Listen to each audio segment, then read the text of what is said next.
إلى روح حبيبنا وشفينا سيدنا رسول الله صلى الله عليه وسلم وآله وأصحابه وأزواجه وإخوانه من الأنبياء والمرسلين ثم إلى أرواح مشايخنا ولآبائنا وأمهاتنا ولمن له حق علينا خصوصا ناظم هذه المنظومة وشارحها بأن الله يغفر لهم ويرحمهم ويؤتي درجاتهم في الجنة وينفعنا بأسرارهم وأنوارهم وعلومهم وبركاتهم في الدين والدنيا والآخرة بسر الفاتحة. أعوذ بالله من الشيطان الرجيم. بسم الله الرحمن الرحيم. الحمد لله رب العالمين. اهدنا الصراط المستقيم صراط. بسم الله الرحمن الرحيم. الحمد لله رب العالمين وبه نستعين على أمور الدنيا والدين. وصلى الله على سيدنا محمد خاتم النبيين وعلى آله وصحبه أجمعين. رب اشرح لي صدري ويسر لي أمري واحلل عقدة من لساني يفقه قولي. سبحانك لا علم لنا إلا ما علمتنا إنك أنت العليم الحكيم. اللهم صل على سيدنا محمد الفاتح لما أغلق والخاتم لما سبق ناصر الحق بالحق والهادي إلى صراطك المستقيم وعلى آله حق قدره ومقداره العظيم. أما بعد. قال الناظم رحمه الله: تفصيل 10 منهم جبريل ميكال إسرافيل عزرائيل منكر نكير وركيب وكذا عتيد مالك waridwan nuhtada. Alhamdulillah, puji syukur kehadiran Allah Subhanahu wa taala. Salawat dan salam kita haturkan kepada baginda besar Nabi Agung Nabi besar Muhammad sallallahu alaihi wasallam. Ma'asyiral hadirin wal hadirat, jemaah Masjid Arafatullah yang dirahmati oleh Allah Subhanahu wa taala. Alhamdulillah, malam ini insyaallah kita akan melanjutkan kajian kita,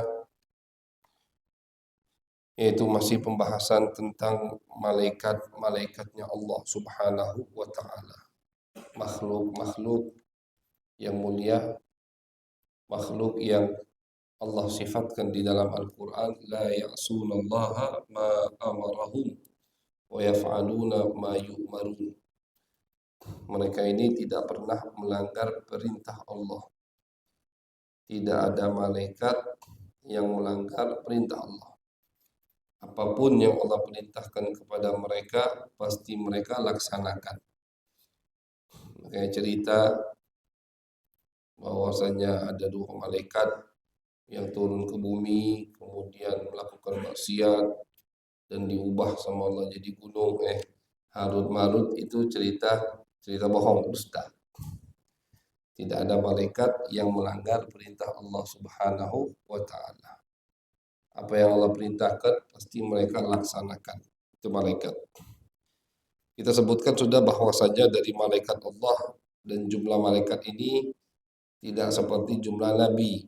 Kalau jumlah utusan Allah dan jumlah para anbiya itu ada ulama yang menyebutkan angkanya. Dengan jumlah nabi 100.000 sekian kalau tidak salah. Sedangkan jumlah utusan Allah 313. Jumlah utusan Allah Subhanahu wa taala. Walaupun ada khilaf, sebagian ulama mengatakan karena tidak adanya dalil pasti yang menyebutkan jumlah para nabi dan rasul, maka lebih baik kita tidak membatasi, tidak menentukan sekian. Nah, takutnya lebih dari itu, maka kita mengeluarkan seorang nabi. Tapi kalau jumlah malaikat memang tidak ada yang tahu. Jadi jumlah malaikat ini Allah sendiri yang mengatakan di Al-Qur'an, "Wa ma ya'lamu junuda rabbika illahu." Tidak ada yang tahu jumlah pasukan Allah di antara yang malaikat kecuali Allah Subhanahu wa taala. Yazidu fil khalqi ma yasha. Allah bisa, bahkan diriwayatkan dalam satu hadis Nabi bersabda ke bahwasanya setiap hari itu Allah menciptakan 70.000 malaikat, dan 70.000 malaikat ini masuk ke Baitul Ma'mur, tidak keluar lagi setiap harinya. Dari Baitul Ma'mur itu Ka'bah untuk penghuni langit. Yang pernah kita sampaikan, posisinya pas di atas Ka'bah, di atas Ka'bah kita. Itu kata Nabi, setiap hari masuk ke Baitul Ma'mur 70.000 malaikat, tidak keluar lagi. Tiap hari itu. Kalau mau dikalikan berapa jumlah malaikat? Makanya itu.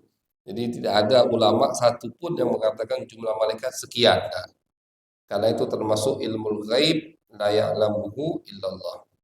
Tidak mengetahuinya kecuali Allah Subhanahu wa taala. Cuman ada beberapa malaikat yang disebutkan di dalam Al-Qur'an. Ada beberapa malaikat yang tugas mereka Allah sebutkan di dalam Al-Qur'an. Tugas salah satu malaikat misalkan yang yang membopong atau menopang arsy Allah Subhanahu wa taala. Arsy ini ya, Ar-Rahmanu 'alal arsy istawa wa yahmilu arsya rabbika, singgah sana. Tapi bukan artinya Allah duduk di situ.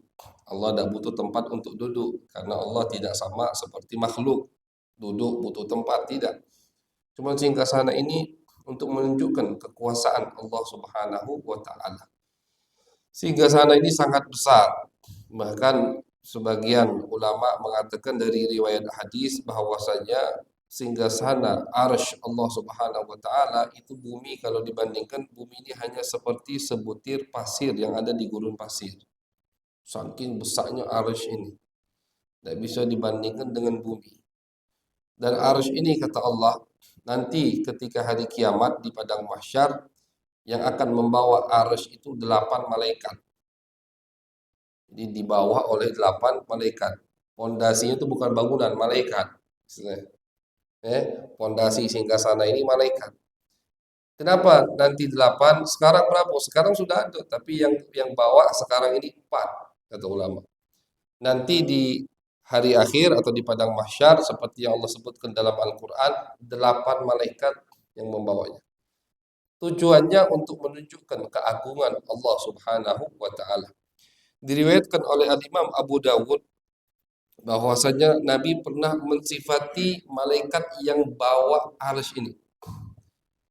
Nabi pernah mensifati malaikat yang jadi pondasi untuk mengangkat arsy ini, singgasana ini.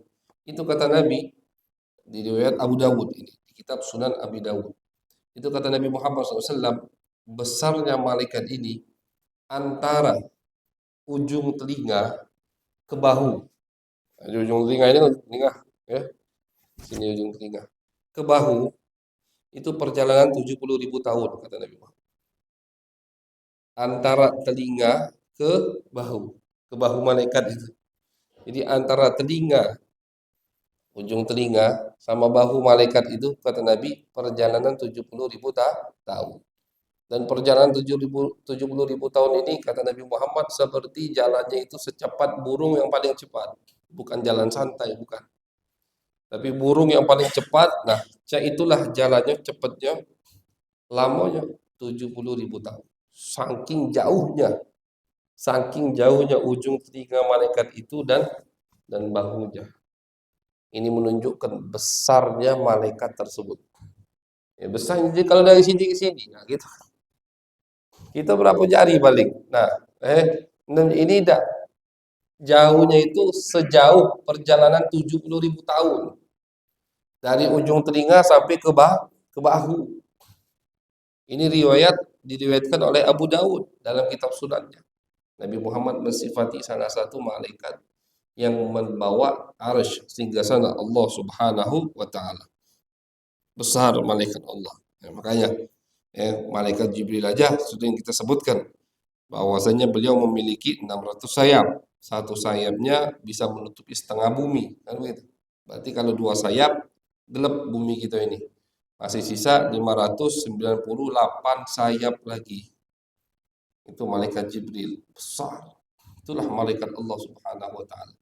Jadi betul kata ulama, kalau kita ditafakkur, kita tafakkur dengan ciptaan Allah, kita tafakkur melihat diri kita, wa fi anfusikum afala tubsirun. Jadi apa gunanya kita baca malaikat-malaikat? Paling tidak pertama kita kenal siapa itu malaikat Allah, kedua paling tidak kita akhirnya bisa bertafakkur, bertadabbur bahwasanya betapa kecilnya kita ini di hadapan makhluk-makhluk Allah yang lain.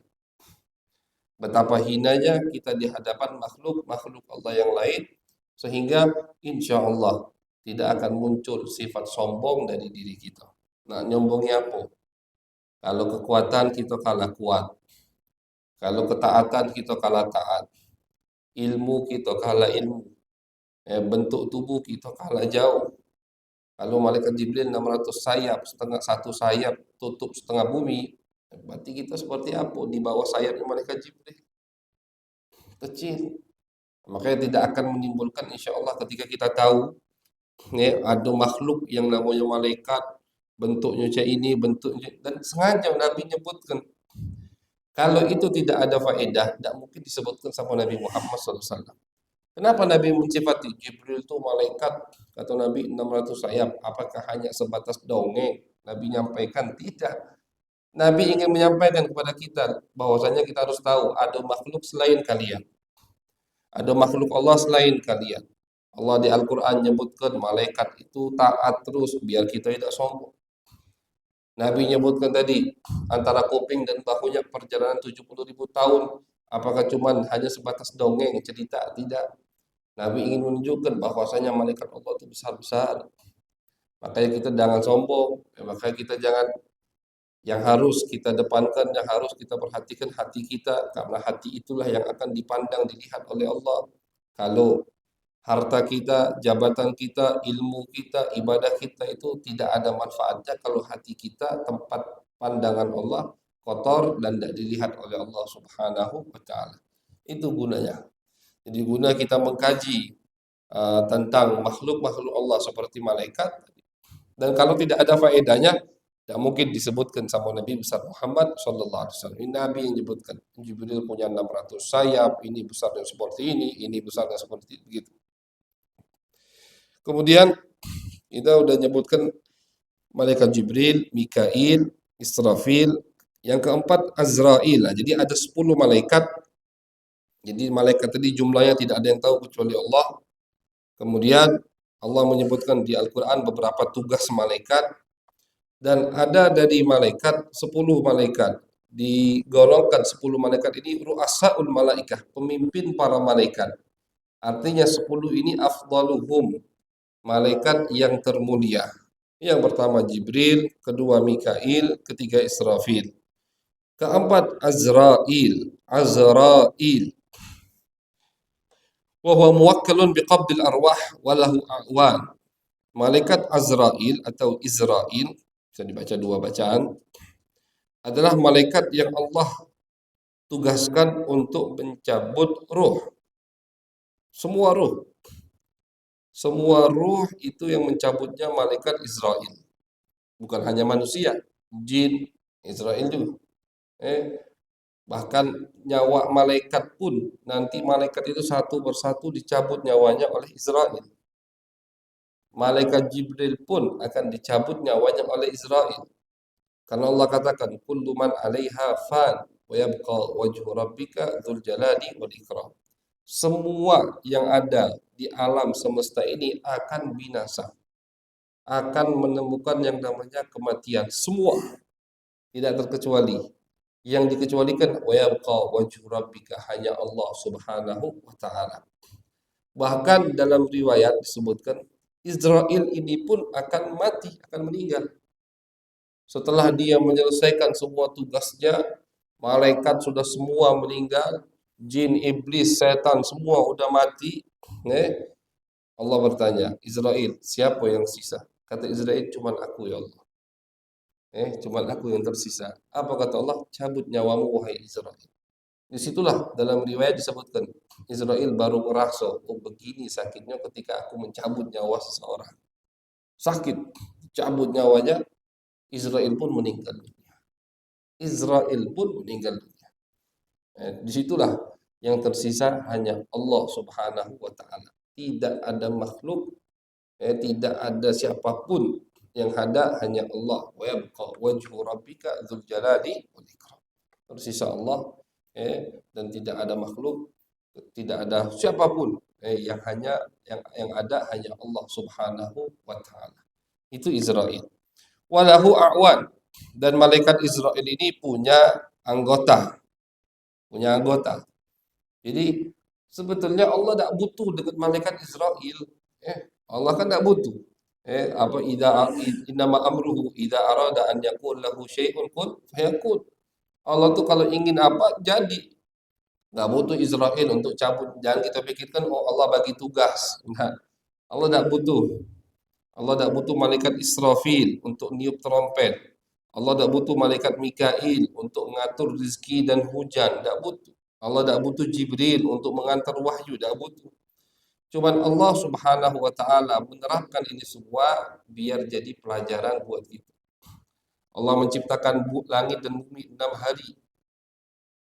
Allah menciptakan langit dan bumi 6 hari. 6 hari Allah ciptakan langit dan bumi. Apakah butuh Allah waktu segitu untuk menciptakan langit dan bumi? Tidak butuh. Allah kalau mau jadi semua langsung jadi. Tidak butuh kun. Jadi artinya kan Allah itu kalau menginginkan sesuatu cukup mengatakan jadilah, maka hal tersebut akan jadi. Nah, kata ulama, kalimat jadilah itu pun Allah tidak butuh. Jadi Allah tidak butuh. Kalau ingin sesuatu ngomong jadilah, tidak butuh. Cuman Allah ingin menyampaikan kepada kita betapa cepatnya keinginan Allah terjadi, sampai-sampai apa kalimat yang paling pendek, yang paling singkat, kun. Di situ Allah ibaratkan dengan kalimat kun. Padahal Allah tidak butuh juga dengan kalimat kun. Allah tidak butuh dengan kalimat kun, yang arti dari kun ini jadilah, tidak butuh. Apa yang Allah inginkan langsung terjadi.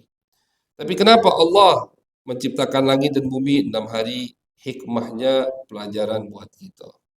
Bahwasanya dalam merintis atau mengurus sesuatu itu butuh kesabaran, butuh proses. Nah, itu banyak hikmahnya kata ulama. Allah bagi tugas ke malaikat. Jibril tugasnya ini, Mikail tugasnya ini, Israfil. Allah tidak butuh semua itu. Pertama, hikmahnya Allah ingin menjadikan mereka makhluk yang taat. Allah kasih perintah. Kedua, tugasnya biar kita belajar. Oh, jadi malaikat deh. Jibril mampu mungkin untuk mengurus semua tugas di malaikat lain, tapi tidak. Allah bagi Jibril bagian ente ini, Mikail bagian kamu ini. Biar apa? Biar rapi. Dan ini jadi pelajaran buat kita umat manusia. Bahwasanya sesuatu itu tidak bisa dipegang dewek, tidak bisa ditekel dewean, tidak bisa semua beban inti tanggung, tidak bisa. Kalau semua tanggung jawab kita mau tanggung, pasti akan apa? Kacau urusan tadi. Semua urusan misalkan apa tanggung jawab di kantor, tanggung jawab di tempat kita kerja. Kalau gitu kalau yang nanggung. Nah, oke, ada sekretaris, ada wakil, ada anggota, ada ini semua pelajaran dari Allah Subhanahu wa Ta'ala. Ketika menjadikan Israel, apa Israel? Bagian mencabut nyawa. Bagian nyabut nyawa ini pun Israel Allah kasih apa anggota. Walahu a'wan, ada anggotanya. Kalau Allah Ta'ala, kul yatawaffakum malakul mautil ladzi wukila bikum. Kata Allah, katakan kepada umat Muhammad bahwasanya yang akan mencabut nyawa mereka adalah malaikat maut yang udah malaikat kematian yang udah Allah wakilkan. Hatta idza jaa ahadukumul maut tawaffathu rusuluna wa hum la yufarritun. Kemudian malaikat berikutnya yang kelima dan yang keenam, Munkar wa Nakir. Apa tugas Munkar Nakir? Muwakkalan bisu'alil abdi fi qabrih. Munkar wa Nakir tugasnya lain. Tugasnya Munkar Nakir ini untuk apa? Untuk menanyakan, interogasi pertama kali ketika makhluk masuk ke kubur, yaitu melalui Munkar Nakir. Apa yang akan ditanyakan oleh Munkar Nakir? Tauhid, agama, siapa Tuhanmu, siapa nabimu, siapa kitabmu. Nah, itu semua pertanyaan yang akan ditanyakan oleh Munkar dan Nakir. Abu Hurairah meriwayatkan qala Rasulullah sallallahu alaihi wasallam qubiral mayyitu aw qala ahadukum atahu malakani aswadani azraqan yuqalu li ahadihima al-munkar wal akhar an-nakir. Diriwayatkan bahwasannya dua malaikat ini agak menyeramkan, dua malaikat ini. Malaikat Munkar Nakir. Hitam, matanya biru. Jadi malaikatnya hitam, matanya biru. Eh, bukan bule nyasar. Kalau bule putih, hitam, matanya biru. Serem, Munkar Nakir. Tapi diriwayatkan bahwasanya tergantung orang yang diinterogasi, yang ditanya. Kalau yang ditanya itu kafir, fasik, ahli maksiat, dia akan berubah atau menampakkan dirinya dengan seburuk-buruknya rupa. Tapi kalau yang dia akan temui mukmin, soleh, orang baik, maka dia akan dengan sebaik-baiknya rupa, enak dilihat. Bahkan diriwayatkan ada beberapa aulia itu uh, kalau tidak salah diceritakan Sayyidina Umar dalam mimpi dilihat. Ada yang mimpi Sayyidina Umar setelah Sayyidina Umar meninggal. Munkar Nakir nak nanya sama Sayyidina Umar, "Man rabbuka?" Siapa Tuhanmu? Disenyum mimpi sama Sayyidina Umar. Sayyidina Umar bin Khattab ditanya sama Munkar Nakir. Makanya ada sebagian pendapat dari akidah Ahlus Sunnah wal Jamaah sendiri mengatakan bahwasanya orang-orang seperti sahabat Nabi Muhammad SAW, Sayyidina Umar itu lebih afdal dari malaikat ini. Ada pendapat yang mengatakan begitu. Bahkan ada dari umat Nabi, Al-Faqih siapa namanya, seorang wali daripada wali Allah, pas ditanya man rabbuka, kata dia, masa orang sepertiku kau mau tanya siapa Tuhanmu? Nah, jadi tidak jadi nanya balik lagi ke Allah, kata Allah sudah biar itu orang lain. Dia ada cerita. Memang ini cerita bukan dari hadis. Ini cerita hanya melewati mimpi. Yang nak percaya percaya, yang tidak percaya ya sudah, tidak sampai jadi bid'ah jadi tidak. Ini cerita dari mimpi. Yang percaya silakan, yang tidak percaya juga tidak apa-apa. Tidak masalah. Wa qila inna ahlal iman lahum mubashshirun. Wasahihu anna munkaran wa nakiran lil mu'minin wa ghairihim. Tapi ada yang mengatakan tidak, pendapat yang muktamad munkar nakir sama, bentuknya gitu udah. Jadi kita katakan ada pendapat yang mengatakan munkar nakir ini kalau dia ke wong kafir, wong ahli maksiat serem. Tapi kalau dia ke wong mukmin, wong ahli taat tidak serem. Tapi pendapat yang muktamad tidak. Munkar nakir begitu dah bentuknya. Akan tetapi ghaira annahuma ya'tiyani lil mu'min al muwaffaq ma'rifkin min ghairi iqlaqin wa iz'aj. Akan tetapi dia itu mendatangi orang mukmin tanpa menakut-nakuti dan lembut. Jadi walaupun rupanya serem misalkan, tapi tetap masih sopan, santun karena yang dia hadapi seorang mukmin. Itu pendapat yang utama. Kemudian malaikat yang ketujuh dan kedelapan raqibun wa atid. Raqibun wa atid. Raqib wa atid, ulama mengatakan raqib atid ini nama satu malaikat. Jadi di bagian kanan ada raqib atid, jadi bukan nama dua malaikat. Raqib nama malaikat, atid nama malaikat, tidak. Sebagian ulama mengatakan raqib atid nama satu malaikat, satu di kanan raqib atid, satu lagi raqib atid di kiri. Gitu. Ada lagi ulama tidak mengatakan raqib atid dua malaikat, raqib di kanan, atid di kiri. Apa tugas mereka? Tugas mereka mencatat semua amal kita. Yang kanan mencatat amal baik, yang kiri mencatat amal jelek. Walaqad khalaqnal insana wa na'lamu ma tuwaswisu bihi nafsuh wa nahnu aqrabu ilaihi min hablil warid. Sampai Allah katakan ma yalfidhu min qaulin illa ladaihi raqibun atid. Ataulah tidaklah kalian ucapkan satu kalimat kecuali dicatat oleh raqib dan atid. Ini Al-Qur'an. Jadi Raqib Atid, ada yang mengatakan satu malaikat, satu nama. Raqib Atid di kanan, Raqib Atid di kiri. Ada yang mengatakan tidak, Raqib di kanan, Atid di kiri. Yang kanan tugasnya tulis kebaikan, yang kiri tugasnya tulis kejahatan, kemaksiatan. Siapa bosnya? Bosnya yang di kanan.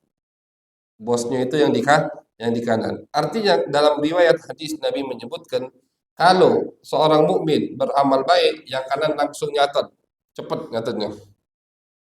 Tapi ketika seorang mukmin beramal jelek, maksiat kepada Allah, yang kiri sama yang kanan tidak boleh langsung nyatat. Lagi dulu, jangan kau catat. Nah, ini termasuk rahmat Allah Subhanahu wa taala dalam hadis. Jangan kau catat dulu. Lihat, 6 jam. Di riwayat hadis selama 6 jam. Tobat atau tidak? Kalau setelah dia maksiat selama 6 jam, dia tobat kepada Allah Subhanahu wa taala, maka malaikat yang kiri Atid ini tidak jadi nyatat. Nah, jadi bosnya itu yang di kanan. Yang ngasih perintah yang di kanan. Catat. Kiri, tidak, ikuti yang di kanan. Lewat 6 jam dari dia maksiat, dia tidak tobat, maka dicatat sama yang kiri satu maksiat, melanggar perintah Allah Subhanahu wa taala. Dan inilah catatan yang nanti akan kita dapati ketika kita di padang mahsyar. Jadi di padang mahsyar itu kan diserahkan kepada kita buku amal kita. Buku amal kita diserahkan kepada kita di padang mahsyar. Nah, dari mana itu? Dari catatan Raqib dan Atid. Kemanapun kita berada, Raqib Atid selalu bersama kita. Maka sebagian ulama mengatakan, wahai umat manusia, ketika kalian bermaksiat, malulah. Kenapa? Karena banyak yang ngingok. Mungkin kamu maksiat dalam kamar, mungkin kamu maksiat tidak ada yang melihat. Ini buat diri kita, tapi malu. Allah melihat. Kemudian malaikat yang berada bersamamu itu melihat. Karena dia di mana-mana kita ada, malaikat ini. Bahkan maaf, ketika kita masuk kamar mandi pun dia ikut. Ada malaikat-malaikat seperti malaikat rahmat, itu dia ikut ketika masuk kamar mandi, dia ikut. Ketika kita dalam keadaan janabah, dalam keadaan hadas besar, belum mandi wajib, malaikat itu nggak dekat. Ketika kita di tempat maksiat, malaikat ini menjauh, itu malaikat rahmat.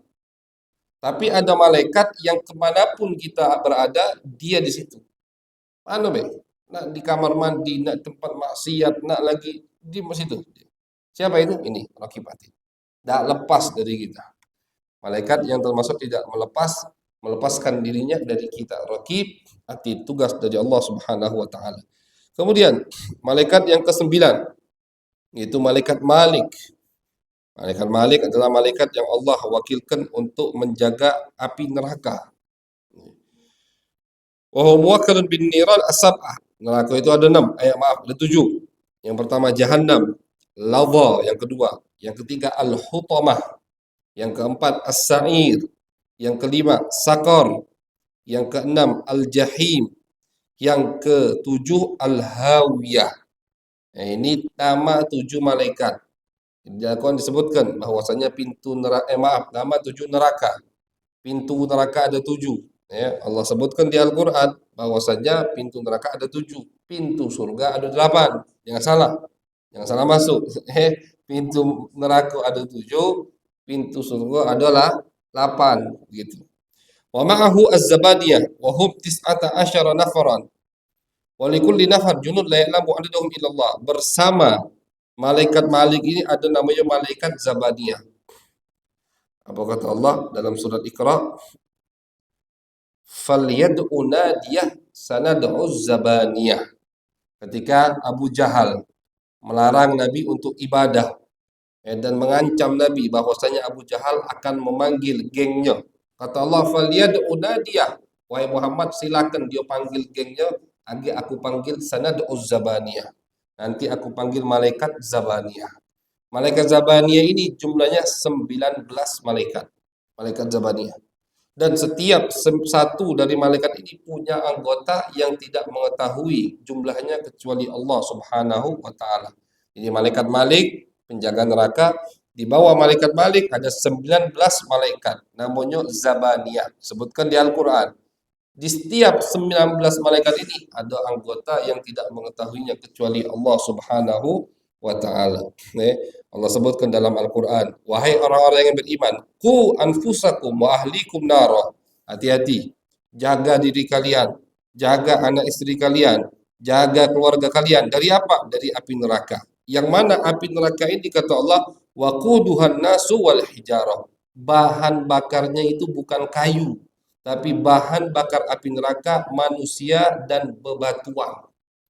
Bahan bakar api neraka itu manusia dan batu-batuan. Saking panasnya api itu tidak cukup kalau kayu istilah lewat deh. Jadi biar api ini makin berkobar, bahan bakarnya manusia, dagingnya, dan diriwayatkan orang masuk neraka itu bukan badan cak di dunia ini kecil men. Jempolnya saja seperti gunung Uhud. Diriwayatkan orang yang akan masuk ke api neraka itu besarnya itu jempolnya dalam hadis Nabi katakan jempol kaki, jempol tangan itu sebesar gunung Uhud. Gunung Uhud itu berapa kilo lebarnya, tingginya berapa kilo? Gunung Uhud yang ada di Madinah. Itu jempolnya itu. Artinya kalau badan yang cak di dunia ini cepatnya nangus. Ya gitu. Biar lemak malaikat nyiksanya sama Allah dibesarkan badannya. Kullama nadijat juluduhum badalnahum juludan ghairaha. Kata Allah, setiap kulit mereka masak matang, Allah ganti kulit yang baru. Nauzubillah. Serem. Jadi kulit tadi masak udah, artinya udah nak hangus, hancur, sama Allah diganti kulit baru lagi. Disiksa lagi. Hancur lagi, diganti, artinya dipulihkan lagi. Maksudnya diganti, dipulihkan lagi. Disiksa lagi, dipulihkan lagi. Terus begitu. Nauzubillah min dzalik. Serem sekali. Makanya kata Allah, hati-hati. Jaga diri kalian, jaga anak istri kalian dari api neraka, yang mana api neraka ini bahan bakarnya manusia dan bebatuan. Alaiha malaikatun giladun syidad, kata Allah. Di dalam api neraka ini ada malaikat yang gilad, syidad, yang kasar, yang keras. Jadi malaikatnya bukan malaikat lembut, malaikat keras, malaikat kasar. Malaikat Malik tadi dan malaikat Zabaniyah beserta anggota-anggotanya. Itu Allah sebutkan, Allah bayangkan Allah yang menyebutkan di Al-Quran malaikat itu keras dan kasar, bahkan diriwayatkan tidak pernah senyum. Ketika ketemu Nabi Muhammad Isra Mi'raj, Nabi Muhammad kan keliling ke neraka. Nah, setiap malaikat ucapkan salam kepada Nabi. Salah satunya malaikat Malik ini. Cuma dia tidak bisa senyum, minta maaf sama Nabi.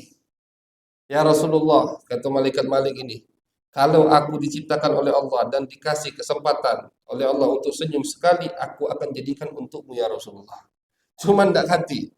Jadi memang ciptaan malaikat Malik itu tidak hati senyum. Bahkan ketika ketemu dengan Nabi, tidak senyum. Diriwayatkan dalam hadis kata Nabi, cukup dengan melihatnya uang udah kesiksa. Cukup dengan melihat malaikat Malik, belum disiksa nih sama malaikat Malik. Cukup dengan melihat malaikat Malik, orang udah tersiksa. Saking seremnya malaikat Malik. Nauzubillah dzalik. Mudah-mudahan kita tidak nyingok malaikat Malik. Biar kita nyingok malaikat yang terakhir deh. Siapa malaikat Ridwan? Malaikat Ridwan. Siapa malaikat Ridwan? Yang ke-10, muwakkalun bil jinan.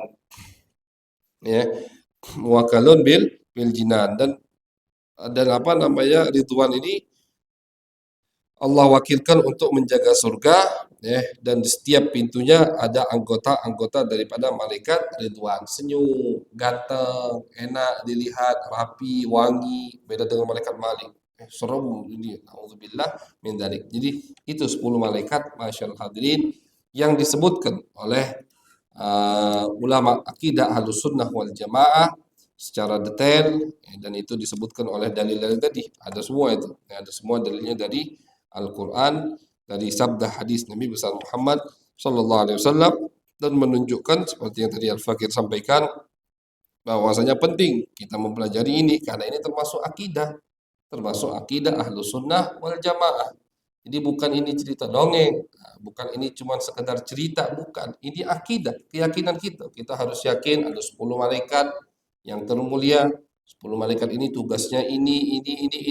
Tugas dari Allah Subhanahu wa taala.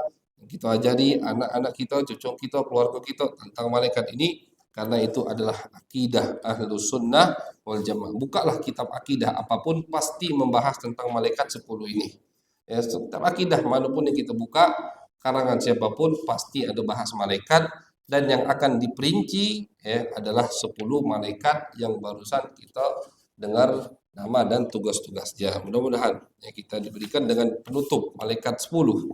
Mudah-mudahan kita bertemu dengan malaikat Ridwan, ya, masuk surganya Allah Subhanahu wa taala fi khairin lutfin wa afiyah. Amin ya rabbal alamin. Allahumma aghdina bil ilm wa zayyidna bil hilm wa akrimna bit taqwa wa jammilna bil afiyah. ربنا تقبل منا انك انت السميع العليم تب علينا انك انت التواب الرحيم صلى الله على سيدنا محمد وعلى اله وصحبه وبارك وسلم والحمد لله رب العالمين.